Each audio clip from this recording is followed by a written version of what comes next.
అండి అందరికీ సమ్మర్ అయితే వచ్చేసింది కదా. సీజనల్ వైజ్గా వచ్చే మామిడికాయలు చాలా పుల్లగా ఉంటాయి కదండి. పుల్లగా ఉండే మామిడికాయలతో మునక్కాయ, వంకాయ, మామిడికాయ ఈ విధంగా ఈ కాంబినేషన్లో పులుసు పెట్టుకున్నామంటే నోటికి చాలా కమ్మగా ఉంటుందండి. సూపర్ అంటే సూపర్గా ఉంటుందన్నమాట.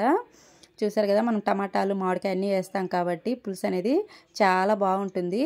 కొన్ని మామిడికాయలు పుల్లగా ఉండవు కదా, అలాంటప్పుడు చిన్న నిమ్మకాయ సైజ్ అంతా చింతపండు నుంచి గుజ్జు తీసి వేసేస్తే సరిపోతుందండి. నేనైతే ఇక్కడ చింతపండు అయితే వేయట్లేదు.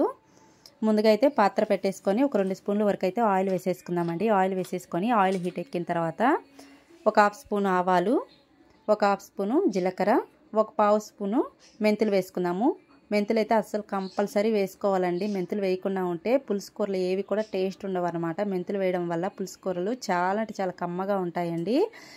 నేనైతే ఇక్కడ ఈరోజు తీసుకున్న మామిడికాయ అయితే చాలా అంటే చాలా పుల్లగా ఉంది కాబట్టి చింతపండు అయితే వాడట్లేదు. మనకి మామిడికాయలు కొన్ని పుల్లగా ఉన్నప్పుడు కొంచెం చింతపండు యాడ్ చేసుకుంటే సరిపోతుందన్నమాట. ఇంక ఇప్పుడు ఆవాలు ఇవన్నీ కూడా, జీలకర్ర ఇవన్నీ చిట్టపడలాడిపోయాయండి. ఇప్పుడైతే ఒక 2 రెమ్మల కరివేపాకు అయితే వేసేసుకుందాము. 2 రెమ్మల కరివేపాకు వేసేసుకున్న తర్వాత ఇప్పుడు సన్నగా పొడవుగా కట్ చేసుకున్న ఉల్లిపాయ ముక్కలు అయితే వేసేసుకుందాం. ఉల్లిపాయ ముక్కలు పూర్తిగా కలర్ చేంజ్ అవ్వాల్సిన అవసరం లేదండి. పులుసు కూర కాబట్టి ఒక 2 నిమిషాల పాటు ఫ్రై చేసుకున్నామంటే సరిపోతుందన్నమాట. పెద్దగా కలర్ చేంజ్ అవ్వాల్సిన అవసరం లేదు. ఇంక ఈ విధంగా ఉల్లిపాయలు ఫ్రై అయిపోయిన తర్వాత సన్నగా కట్ చేసుకున్న టమాటా ముక్కలు కూడా వేసేసుకుందాము. టమాటాల పులుపు, మామిడికాయ ముక్కల పులుపు సరిపోతుందండి పులుసుకి. మరి మనకి మ్యాంగో అనేది మామిడికాయ, పచ్చి మామిడికాయ పులుపు లేదు అని మనం కట్ చేసేటప్పుడే టేస్ట్ చేస్తాం కదా, పులుపు ఉందా లేదా అన్నట్టు మామిడికాయని మనకు అప్పుడే అర్థమవుతుంది. కాబట్టి పులుపు లేదనుకున్నప్పుడు కొంచెం చింతపండు యాడ్ చేసుకుంటే సరిపోతుంది. చాలా అంటే చాలా కమ్మగా ఉంటుందండి ఈ పులుసు అయితే మాత్రము. మనం ఎక్కువ క్వాంటిటీలో చేసుకున్న మరుసటి రోజుకి మిగిలిన కానీ టేస్ట్ అనేది అంత హైలైట్ అవుతుంది అనమాట. అంత బాగుంటుంది. టమాటాలు అయితే మగ్గిపోయాయండి. టమాటాలు పూర్తిగా గుజ్జులాగా అయిపోయిన తర్వాత మునక్కాయ ముక్కలు అయితే వేసేసుకుందాము. మునక్కాయ ముక్కలు వేసేసుకొని మళ్ళీ ఒకసారి మొత్తం అంతా కలిపేసేసుకుందామండి. ఈ విధంగా 1 by 1 వేసేసుకుందాము. ఇంకా మునక్కాయ ముక్కలు వేసేసుకున్నాక ఇప్పుడు స్పైసీస్ అయితే యాడ్ చేసేసుకుందామండి. మన టేస్ట్కి తగ్గట్టు సాల్టు, ఒక 1/2 స్పూను పసుపు, కారం అనేది ఇంత అంత అని ఏం లేదండి. మన స్పైసీ తగ్గట్టు కారం అయితే వేసుకోవడమే అనమాట. మా పిల్లలు అయితే కొంచెం కారం తక్కువ తింటారనేసి నేను ఇక్కడ 2 స్పూన్ల వరకు కారం తీసుకున్నాను. హెవీ స్పైసీ తినేవాళ్ళు 3-4 స్పూన్లైనా వేసుకోవచ్చండి. తినే కారంను బట్టి అనమాట. దానికి ఇంత అంతని కొలత ఏమి ఉండదు. కారం వేసేసుకొని మొత్తం అంతా ఒకసారి మిక్స్ చేసేసుకుందామండి. చాలా అంటే చాలా కమ్మగా ఉంటుందండి. మనకి వెజిటేబుల్స్ అన్నీ కూడాను 15 మినిట్స్లో మీడియం ఫ్లేమ్లో పెట్టేసుకున్నామంటే ఉడికిపోతాయి అన్నమాట. వాటర్ కూడా ఎక్కువ పట్టవు. ఇంక ఈ విధంగా మునక్కాయ ముక్కలు వేసిన తర్వాత ఒక 2 నిమిషాల తర్వాత సన్నగా పొడవుగా కట్ చేసుకున్న వంకాయ ముక్కలు కూడా వేసేసుకుందామండి.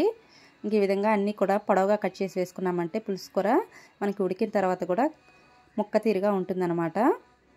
ఇంక ఈ విధంగా వంకాయ ముక్కలన్నీ కూడా వేసేసుకొని మొత్తం అంతా మిక్స్ చేసేసుకొని ఒక 5 నిమిషాల పాటు మగ్గిచ్చేసేసుకుందామండి. చూసారు కదా, ఆల్మోస్ట్ మనకి వాటర్ వేయక ముందే వెజిటేబుల్స్ అనేది ఒక 20% దాకా కుక్ అయిపోతాయి అన్నమాట. మూత పెట్టేసి ఒక 5 నిమిషాల పాటు మగ్గిచ్చేసేసుకుందామండి. మనకి ఉప్పు కారాలన్నీ కూడా వెజిటేబుల్స్కి అయితే బాగా పడతాయి అన్నమాట. చూసారు కదా, ఒక 20% వరకు ఉడికిపోయాయి అన్నమాట. ఇప్పుడు మామిడికాయ ముక్కలు అయితే వేసేసుకుందాము. మామిడికాయ ముక్కలు ఈ విధంగా పెద్ద ముక్కలుగా వేసేసుకుందామండి. ఉడికిన తర్వాత కూడా మనకి ముక్కల్లాగా బాగా కనిపిస్తూ ఉంటాయి. మనకి రైస్లో కలుపుకొని తినేటప్పుడు టేస్టీగా ఉంటాయి అన్నమాట. చిన్న ముక్కలుగా వేసేసామంటే ఉడికిపోతాయి కదా ఇవి మొత్తం, అందుకోసం అన్నట్టు. ఇంకా మామిడికాయ ముక్కలు వేసేసుకొని మొత్తం అంతా ఒకసారి మిక్స్ చేసేసుకున్న తర్వాత ఒక 2 గ్లాసుల వరకు వాటర్ అయితే పోసేసుకుందామండి. వాటర్ అయితే ఎక్కువ పట్టవు. ఆల్రెడీ 20% వరకు వెజిటేబుల్స్ అన్నీ కుక్ అయిపోయాయి కాబట్టి వాటర్ పోసేసుకొని ఒక 15 నిమిషాల పాటు మీడియం ఫ్లేమ్లో పెట్టేసుకొని స్టవ్ని ఉడికిచ్చేసుకున్నామంటే మనకి పులుసు అనేది రెడీ అయిపోతుంది అనమాట. మునక్కాయ, వంకాయ, మామిడికాయ పులుసు. చూసారు కదా, ఆల్మోస్ట్ కర్రీ అయితే దగ్గర పడిపోయింది. మంచి వాసన వస్తుందండి. కమ్మటి వాసన వస్తుంది అనమాట. ఈ వంకాయలు కానివ్వండి, మునక్కాయలు ఏవైనా కూడా ఒక మంటకే ఉడికిపోయాయి అనమాట. మునక్కాయ, వంకాయలు అన్నీ కూడాను. చూసారు కదా, వెజిటేబుల్స్ అన్నీ కూడా బాగా ఉడికిపోయాయి. పులుసు అయితే మంచి స్మెల్ వస్తుంది. ఫైనల్గా అయితే కొత్తిమీర కూడా యాడ్ చేసేసుకుందామండి. కొత్తిమీర యాడ్ చేసేసుకొని ఇంక ఇప్పుడు స్టవ్ అయితే ఆఫ్ చేసేసుకోవడమే.